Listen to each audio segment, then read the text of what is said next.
নমস্কার বন্ধুরা, আজকের রেসিপি নিয়ে আমার এই ছোট্ট চ্যানেলে আপনাদের সবাইকে স্বাগত। বন্ধুরা, আজকে আমি বানাবো আমলকির আচার। তো তার জন্য আমি এখানে আমলকি নিয়ে নিয়েছি। আমলকিগুলো ভালো করে ধুয়ে নিয়েছি। দেখুন, আমলকির সাইজগুলোও কিন্তু খুবই বড়। ভালো করে ধুয়ে নিয়েছি। এবার একটা প্রেসার কুকার নিয়ে আমি একটা সিটি মেরে নেব। আমলকিগুলো প্রেসার কুকারের মধ্যে নিয়ে নিয়েছি। এবার দিয়ে দেবো জল। জল বেশি দেব না, অল্প জল দিলেই হয়ে যাবে। তো এবার প্রেসার কুকারের ঢাকনা বন্ধ করে একটা সিটি মেরে নেব। বন্ধুরা, আমলকিগুলো একটা সিটি মেরে নিয়েছি। তো দেখুন, আমলকিগুলো কত সুন্দর ফেটে ফেটে গেছে। তো ভেতরে দানাগুলো বের করে নেব। এভাবে দানাগুলো বের করে নেব, নিয়ে পেস্ট করে নেব।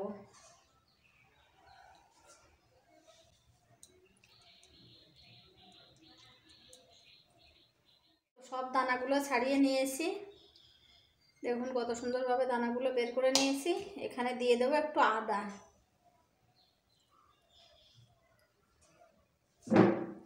আদা আর আমলকি একসঙ্গে পেস্ট করে নেব।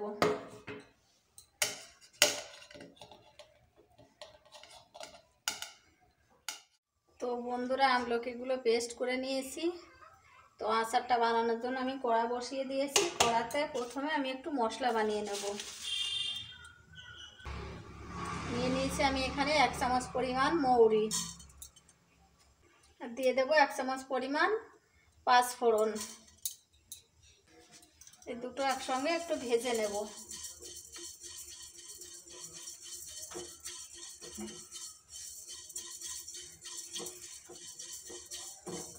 তো বন্ধুরা, এভাবে আমলকির আচার বানালে আচারটা খেতে কিন্তু খুবই টেস্টি হয়। আমলকির আচার অনেকভাবেই বানানো যায়, তো আমি এভাবে করেই বানাই। তো বন্ধুরা, ভিডিওটা শুরু থেকে শেষ পর্যন্ত দেখার অনুরোধ রইল। ভিডিওটা দেখে যদি ভালো লাগে একটা লাইক, কমেন্ট এবং শেয়ার করবেন। চ্যানেলটিকে সাবস্ক্রাইব করবেন। যারা যারা ফেসবুক থেকে দেখছেন, পেজটিকে ফলো দিয়ে আমার পাশে থাকবেন। তো এটা ভাজা হয়ে গেছে। নামিয়ে ঠান্ডা করে আমি একটু গুঁড়ো করে নেব। এটা পুরো গুঁড়ো করব না, একটু আধা ভাঙা করে গুঁড়ো করে নেব। তো মশলাটা ঢেলে নিয়ে আমি কড়াটা আবার বসিয়ে দিয়েছি। কড়াতে অল্প একটু তেল দিয়ে দেব। তেলটা খুব সামান্য পরিমাণ দেব। এবার তেলে দিয়ে দেব একটু পাঁচফোড়ন,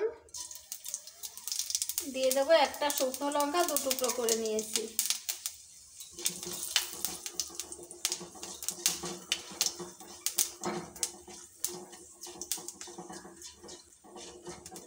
পাঁচফোড়নটা হয়ে গেছে। এবার দিয়ে দেবো আমি গুড়। এখানে 150 গ্রাম মতো গুড় নিয়েছি।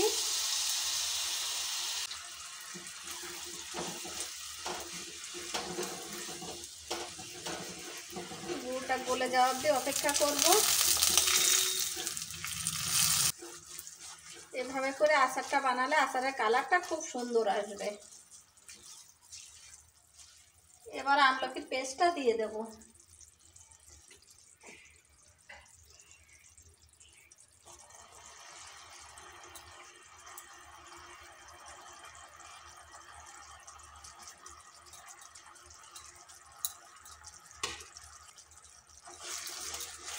ভালো করে মিশিয়ে নেব।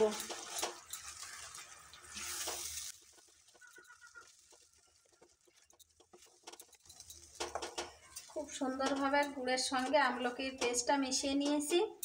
এবার বেশ কিছুক্ষণ আমি মিডিয়াম আঁচে জাল করে নেব। তো এখন আমি আর একটু মশলা অ্যাড করব। তো দেব একটু লঙ্কার গুঁড়ো, সামান্য পরিমাণ দেব গোলমরিচ গুঁড়ো,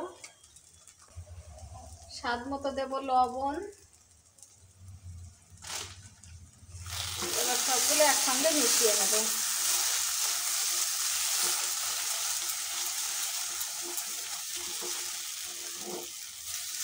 তো বন্ধুরা, ভাবছেন তো আমি লঙ্কা গোলমরিচ কেন দিচ্ছি। আমি একটু টক ঝাল মিষ্টি করে আচারটা বানাবো। একটু টক টক ঝাল ঝাল মিষ্টি মিষ্টি হবে, যার জন্য আমি লঙ্কার গুঁড়ো গোলমরিচ গুঁড়ো দিয়েছি। 10 থেকে 15 মিনিট ধরে আমি হালকা আছে এভাবে জাল করে নেব।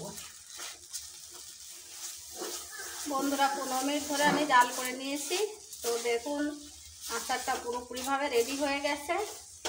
এবার আমি ওই ভাজা মশলাটুকু দিয়ে দেব।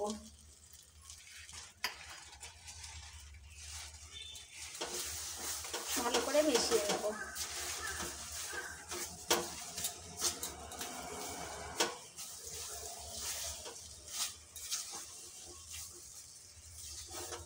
এবার নামিয়ে ঠান্ডা করে নিলেই রেডি আমলকির আচার। তো বন্ধুরা আচারটা নামিয়ে নিয়েছি। তো আচারের কালারটা দেখুন কত সুন্দর, খেতেও কিন্তু খুবই টেস্টি। আপনারা একবার হলেও বাড়িতে এভাবে আমলকির আচার বানিয়ে খেয়ে দেখবেন। আর আমলকিটা খাওয়া তো খুবই ভালো, স্বাস্থ্যের পক্ষে খুবই উপকার। আর আমি যেভাবে বানিয়েছি এভাবে বানিয়ে খেলে খুবই উপকার হবে।